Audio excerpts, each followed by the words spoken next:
the second episode of International Studies Season 1. Hello everyone and welcome to this episode. It's a pleasure to have you here.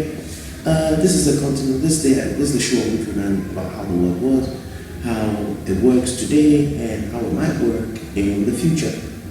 We did a first episode, which is like 1 hour, super long episode of Africa. You can check that very broad discussion on many things. So you can check out that episode before you check out this episode, or if you want to crack right in, then crack right in. Hey, I got no beef for you. I only got chicken here. What do we have on our menu today? We're looking at the continent of Asia. What is Asia? How did it come to be? What are some countries in Asia? Very basic stuff, not too much. So yeah, let's dive right into it. This is what Asia looks like today. Now it's interesting because you have the big boy Russia over here.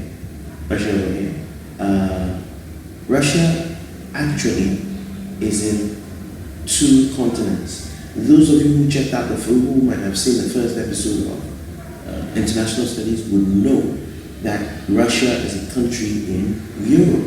But today we're learning that Russia is a country that has a large portion of its land area in Asia. This gray area over here, we'll top down here, all the way here, all the way down here, is in Europe, where the mouse is, this gray area. But this blue area, this entire blue area, almost 70% of Russia is in Asia. That's impressive.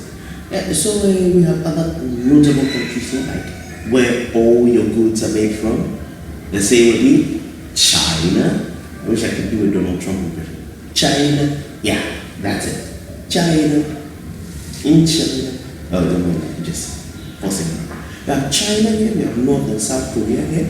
Those of you who use Samsung devices, your devices come from here. Although they have many manufacturing plants in India, my phone was made in India. Samsung is a South Korean company. And oh, it's impressive. I should do an episode on multinational companies, that would be good. They make all sorts of things, from medical equipment to military hardware, those things like soldiers sitting, those tanks, and yeah, they make all that stuff. So yeah, we have Japan, where if you use a PS4, if you use any Sony equipment, we're looking at that place. Japan, famous for electronics. We have Taiwan, #1. Yeah, we've got Taiwan down here. Impressive, lovely country.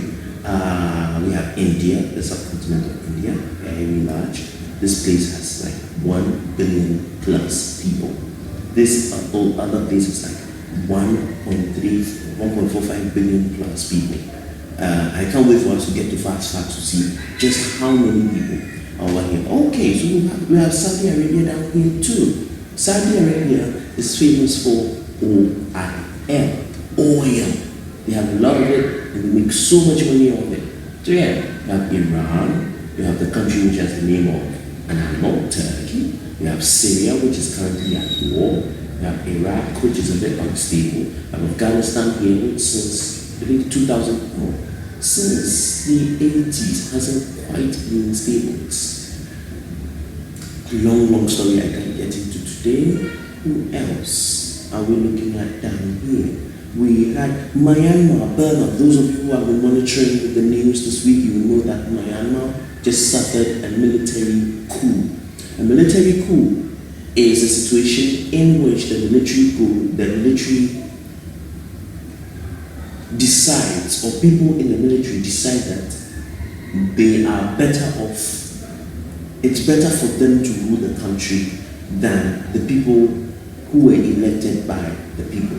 So figuratively, they go put a gun to their heads and say, hey, you can step down, or we're going to use this, that millimeter. Most of the time, they step down. They've put into custody a lot of high-ranking government officials in Myanmar. It's really sad. We've had that in Ghana many times. We had that. The first time we had a coup was in 1966 with the Free Fighting coup in Ghana here.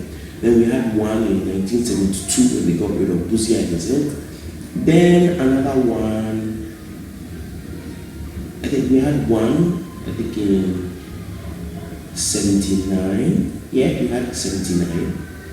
And then we had 1981, 31st December 1981. We've had 4 coups in our history as a republic, and then After the fourth one, we decided we didn't want any more coups, so we told our military leaders that we wanted to become democratic, so we adopted a constitution, held elections. The man who was at the helm, the guy who was running things, G.J. Ronald, decided he wasn't going to be a military leader anymore. He would become a civilian just like us. He ran for elections, he won twice, spent 12 years as a military ruler, 8 years as a democratic ruler, making 20 years in power. It's really sad because you can look around. A lot of African countries have suffered many military coups, and it really hasn't happened. So yeah, we have Malaysia, we have Indonesia, we have the Philippines. These are all archipelagos. An archipelago is a chain of islands. So Japan, archipelago. Philippines, archipelago. Myanmar, it's an archipelago, not too sure. Malaysia, definitely archipelago. Indonesia, also archipelago. We have Maldives here, we have Sri Lanka here. So yes, this is what Asia looks like. This is what it looks like. If anyone mentions Asia, this picture should spring to mind. This is what Asia looks like. Now, let's go back to the map here. As we discussed in the first episode, it wasn't always looking like this. Lots of events have taken place over the years, which have led to the creation of these many countries that you have around here, right here. So, you take, for example, I don't know, which one? Let's say China. China didn't always used to be like this. China really didn't always used to be like this. There were many different parts of China. Look. How do I get this?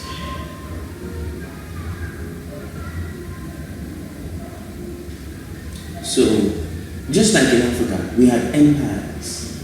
We had another name for perhaps an empire fully developed is a civilization. So, a civilization, let's talk about the definition of civilization is. For those of you who don't get the concept of an empire, kindly refer to the first episode in Africa, where we discussed the idea of an empire, how it begins, how it's born, how it expands, and then it dies. So yes, a civilization is generally an advanced stage of organization. It means that you are looking at laws, a culture, a regular way of getting food and protecting the people. So when you look at where you live, perhaps in Accra, or New York, or London, or wherever you are, take a look around. If you have laws, a culture, a regular way of getting food and protecting the people, let's look at Ghana, Accra, for example.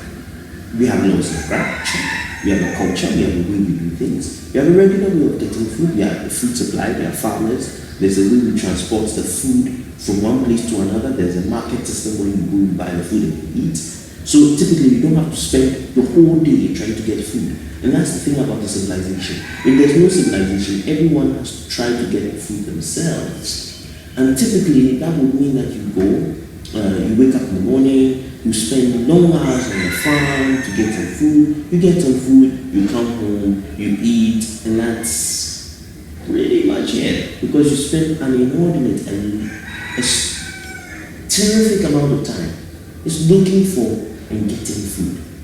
And it doesn't really, using so much time to get food doesn't really help you improve, if you get the message. So yeah, these are the 7 characteristics of civilization. Just you have stable food supply, a social structure, a system of government, a religious system, a highly developed culture, advances in technology, and highly developed written language. Okay, let's move straight over this and get to the meat of potato. So yes, examples of great civilizations in Asia. These were sort of, countries that existed, just like countries like Ghana, Kazakhstan, China, and India exist today, that existed then, So let's look at this one. It's pronounced Sumer. It's S-U-M-E-R, Sumer. They lived in the area today called southern Iraq. Now let's go back a few slides. Let's see if we can find Iraq. Voilà. So this is the south of Iraq. This is the area we're looking at. Southern Iraq. They controlled the region for about 1,000 years. They built the world's first cities. Yep, they did. They had a detailed language known as the cuneiform and a social structure. Now, let's go back a bit. You see, stable food supply, social structure, highly developed written language. You see, all these things are sort of falling in place. Yep. They were famous for inventing the wheel. Slavery was legal in Sumer. Just so you know, for the longest time, slavery was normal. It is a fantastic thing that today it is not normal. The way we say, when we talk about slavery today, if we were to talk about slavery being bad in those times, they would reply with, So we should perhaps give thanks to God that we live in a time where such a thing is not normal. But that doesn't mean slavery doesn't exist today. I mean, you can go to Libya today and find people in broad daylight selling other human beings. It's a horrible, horrible thing, and it's just one sad story. But the least we can say is we thank God that this is not happening everywhere. They were one of the earliest users of metal and bronze. They traded in many things, including gold and food. This is what Sumer looked like. Isn't that magnificent? Look at that. They draw water from the outside. I mean, it looks beautiful just looking at it. And most likely, if you're if you're in an airplane and you're looking down at the car at night, it's a beautiful scene. All the lights, it's really nice. And this is perhaps the story of how some of all this started.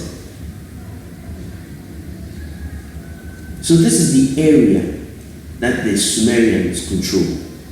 This area. Just make this place down here. Some of you who read the Bible might be familiar with this place. So this is the Jordan River, this is Mesopotamia, the Euphrates River, the Tigris River. I mean, if you read Genesis in the Bible, all these references are in there, and it makes for an interesting read with this in mind. So yes, if we're talking about great civilizations, we can talk about the Silk Road. Now I want you to take a look at the map right here. You have a line moving, mouse pointer, thank you, from Europe all the way to places. So from this would be somewhere around Italy. This would be Italy today. Going all the way to somewhere to Turkey, coming all the way down to Arabia, or you might hit Egypt. And let's keep going. Then you go through Persia. Persia was the old name for the country today called Iran. So if you hear someone says that he speaks of Persian heritage, your mind should immediately go to the area today we refer to as Iran. So yes, we have Persia. It goes all the way directly to China. Some of it goes to India, and then you may report down here, like Hong Kong and Kowloon. It might be here somewhere. At this point, not too much. This place used to be referred to as the Spice Islands. Interesting. Let's look at China's rich history in Asia. China was a place where people from many places wanted high-value goods like porcelain, silk, and spices.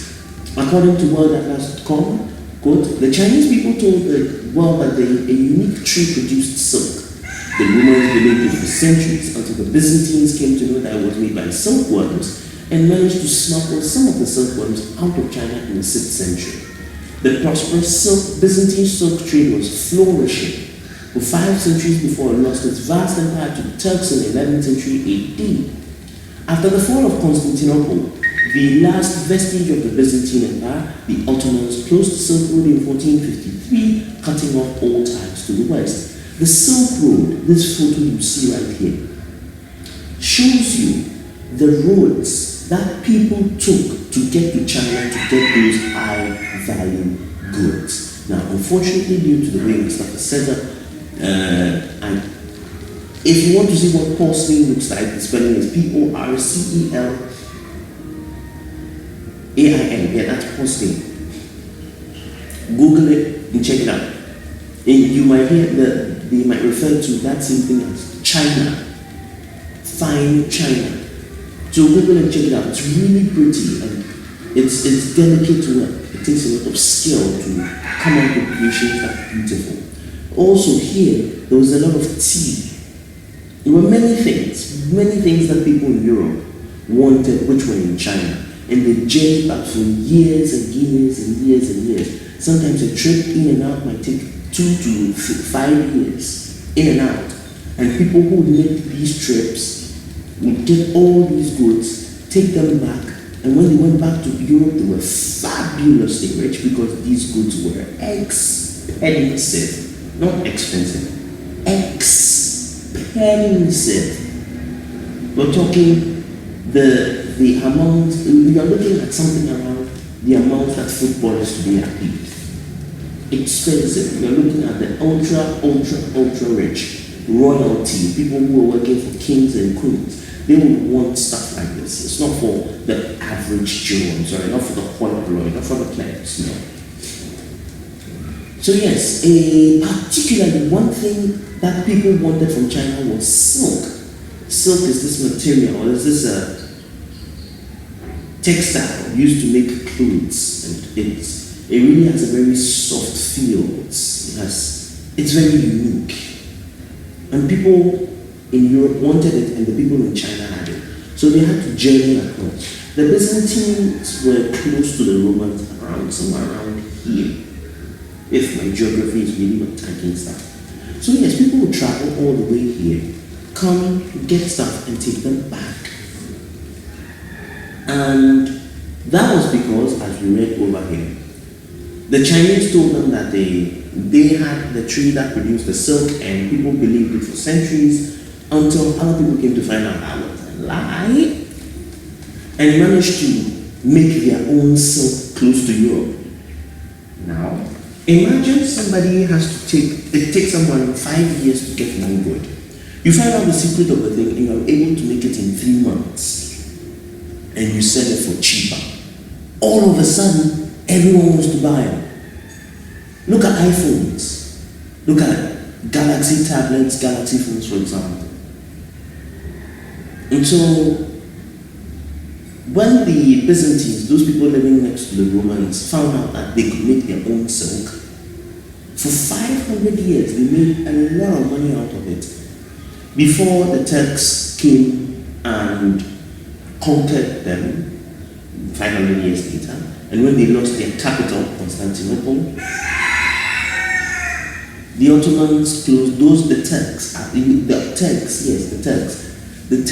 and the Ottomans are the same thing. When you're going through history and you look at the country today called Turkey, is what remains of the former Ottoman Empire. Remember that when you see Ottoman anywhere, that's the old name for Turk, or someone from Turkey. So yeah. So I was talking earlier about how empires rise and fall, how they are born, how they grow, how they get to the height of their glory, and it all goes down. Let's look at this example of China.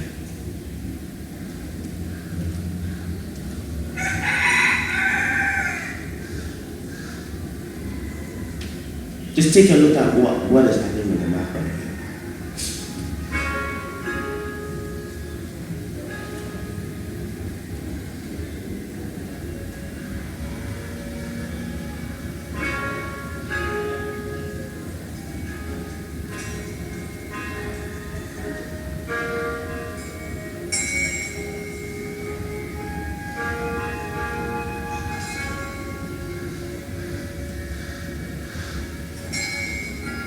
Now you can see down here that these are the time. This is the time. So 1141, 1294. That's the year 1294. The year 1410. This is what China looked like. The year 1892. This is what China looked like. And today, this is what China looks like. So yes, Asia is the continent in which many of the world's religions were born. Christianity, Confucianism, Hinduism, Islam, Buddhism, Jainism, Judaism, Shintoism, Sikhism, Taoism, Zoroastrianism, all that from one place. Now, the Holy Roman Empire, as we talked about in the previous episode, found its way to Asia too. Look at this region right here. This is Mesopotamia. Remember something about Sumer? Yeah. Holy Roman Empire found its way all the way to the land which the area close to where the Sumerians controlled. So yeah, this is 117 years after Jesus Christ died. The British Empire was here too. They occupied the territory of Hong Kong, India, yeah, and many others. Now let me tell you the story of Hong Kong. We all read that the Silk Road was closed in 1454. Now, the British had, sometime after that, the British had discovered they liked tea. Where did they find it? China. So they did what they typically do, go all the way to China, buy the tea and bring it. But as the story as I get it is that they liked it so much, they bankrupted themselves. To bankrupt themselves is, okay, say there's this nice, very soft, delicious cake you like called BB. Those who are in class can get the reference. So, you like this cake so much, you use all your lunch money on it. And you're supposed to be saving to buy a certain book. But you use all your money on it. Eventually the time comes when you can't pay you can't buy your book. That's what the British were doing. So they spent all their money on tea from China. And all of a sudden they realized they didn't have no money. So what did they have to do? Well, they didn't do something nice. What they did is they sold drugs. Yeah, the stuff your parents tell you not to go to for good reason. They went to China and sold drugs. And obviously, the Chinese didn't like it. That was like, you spent your lunch money and then went to find, what can I use as an example? You went and found candies and sold them to nursery children. Because you know that they want to eat candy all the time. And you want the money. But are you supposed to be selling them that stuff so that they won't get strong teeth? I mean, come on. It's not good, is it? It's not. The Chinese obviously didn't like it, and they told the British very politely that they didn't like it, and if they came the next time, they wouldn't have it. So the British came again to sell the drugs. We were like, no, you're not selling those drugs. The British then came with the might of their navy, that is their armed forces on the sea, fought the Chinese, and guess what? They won. So what they got for winning the war was to colonize Hong Kong and Kowloon. There's a territory in China called Kowloon for 99 years.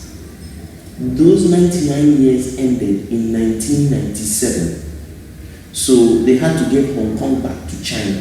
And they wrote an agreement saying that they had an agreement between the British and the Chinese saying that Hong Kong will keep its system. Hong Kong's system is democratic. It's not like China, which is autocratic and communist. You don't have elections in China. The government decides pretty much everything. And yeah. In Hong Kong, they do it like we do in Ghana. They vote for people, but they still are under the rule of China. And they got to keep their, their systems for 50 years. But it appeared the Chinese government didn't want Hong Kong to keep their system for 50 years. And so, what do? They tried changing the system by changing the law, and the people don't like it. When you hear about Hong Kong protests, this is exactly what it was about. This is what it is about. There were protests, I think, in 2003. I'm not sure, fact check me on that. But definitely there was the umbrella protest in 2014. You can Google people like Agnes Chow. She's one of the people who's led the protest. A very young, very brave, strong lady. Joshua Wong. Yes, Joshua Wong. Agnes Chow, Joshua Wong. Yeah. These are the people, at least those I've seen here at the forefront of the protests. In 2019, the city has 7 million people in it.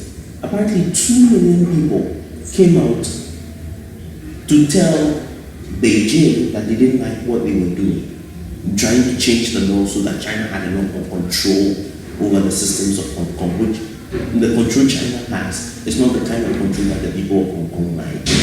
So yeah, that's the point. So yeah, that's the story of Hong Kong. That's the story of Hong Kong. Very, very interesting.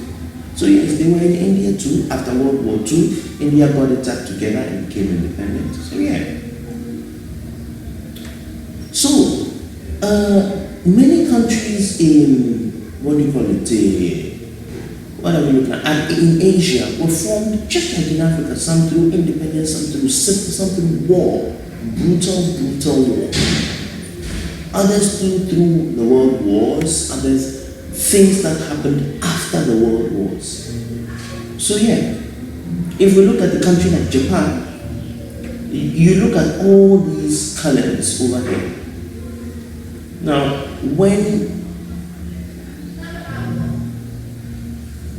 during or before World War II, Japan was colonizing areas of China. And in fact, at a certain point, I think that was during World War II, committing a horrible massacre. I can't, it's called the Rape of Nanking.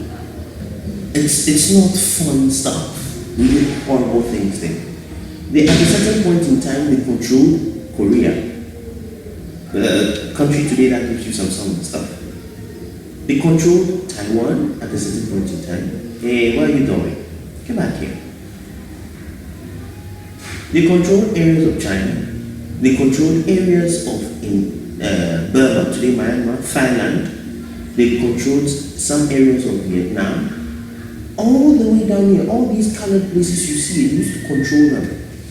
But then something happened. During World War II, how the story goes is that they went and attacked America by bombing Pearl Harbor. The Americans entered the war on the side of Britain, France, on the side of Britain and France. Yes, this was Britain, France, the UK, Britain, France, the US. And they fought the Japanese over here and took all this land back.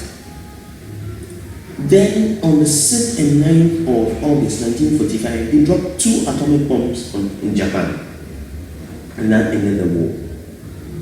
So today, these islands, the one in red here, all the way, are the only ones constituting, if we talk about Japan, we're looking at those islands alone.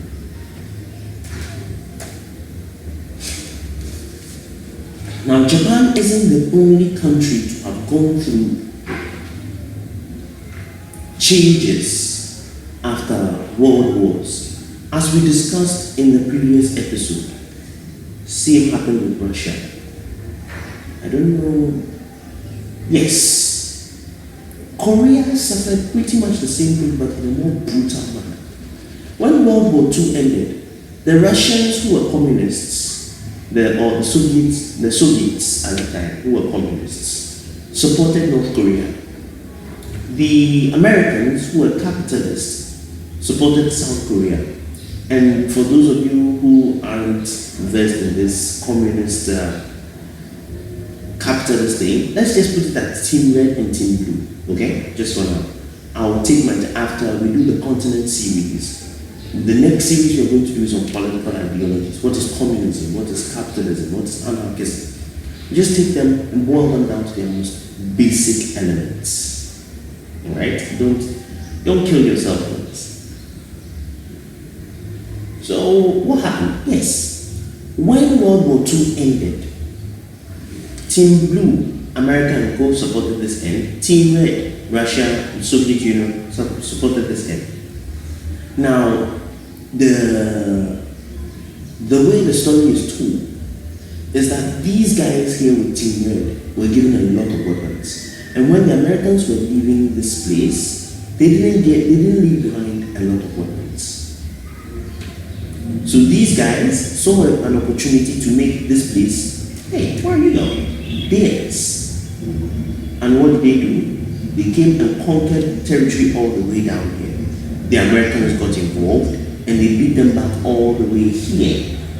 The Chinese sent a lot of troops to support their brother in the north here. Eventually, they stopped fighting and the country was divided this way. That's how you have North and South Korea. Previously, it was one country. So yes, if we're looking at statistics on fast facts on Asia, it is the continent with the most people by far. You're looking at almost 4 billion plus people in Asia. You are looking at the largest economy being in China, the newest or youngest country being Timor-Leste, and yeah, so we've covered population, we've covered what else? We've covered population, we've covered largest economy, we've covered newest country. Yeah, I guess that's it. Ladies and gentlemen, boys and girls, I'm grateful to have been with you this entire time, sharing stories, looking generally at the continent of Asia. I hope you guys had fun with this episode. I did too. I don't think I have anything else to add. So, ciao, peace out, see ya.